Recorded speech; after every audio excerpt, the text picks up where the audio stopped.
আমার যদি অপরাধ হয়ে থাকে জয় বাংলা জয় বঙ্গবন্ধু বলার কারণে, তাহলে আমি সেই অপরাধী হতে চাই।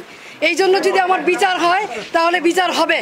কিন্তু নারায়ণগঞ্জ শহরে 21 বছর আপনাদেরকে আমি সেবা দিয়েছি, কোনোদিন কেউ বলতে পারবেন না যে আমি কখনো প্রতিহিংসা পরায়ণ হয়ে অন্য কোনো দলের প্রতি আঘাত করেছি অথবা কাউকে আমি কোনো ধরনের বৈষম্য আচরণ করেছি।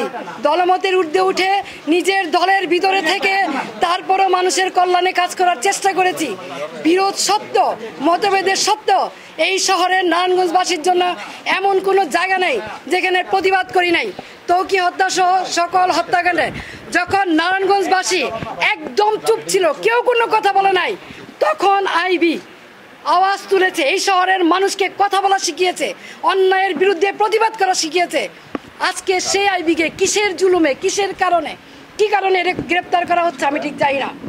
কিন্তু যেহেতু আমাকে গ্রেপ্তার করা হচ্ছে, আমি নারায়ণগঞ্জবাসীর কাছে একটাই অনুরোধ করব, আপনারা যেভাবে আমার পাশে ছিলেন, আমার পরিবারের পাশে ছিলেন, আমার পাশে থাকবেন। আপনারা সকলেই জানেন 1 মাস হয়নি আমার ছোট ভাই, অত্যন্ত আদরের ছোট ভাই মোহাম্মদ আলী রেজা রিপনকে আমরা হারিয়েছি।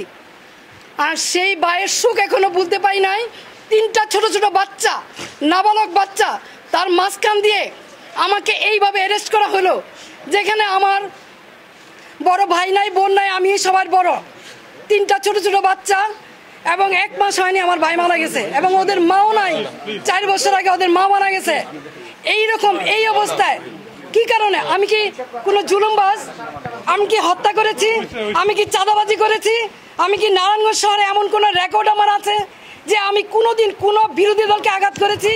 তাহলে কিসের জন্য, কি কারণে, কোন ষড়যন্ত্রের কারণে, কার স্বার্থে আমাকে অ্যারেস্ট করা হলো? আমিও প্রশাসনের কাছে জানতে চাই। বর্তমান যারা সরকার আছেন, সাম্যের কথা বলেছেন, বৈষম্যের বিরুদ্ধে আপনারা আন্দোলন করেছেন, সরকার হটিয়ে নতুন সরকার এসেছেন, তাহলে কি এই বৈষম্য?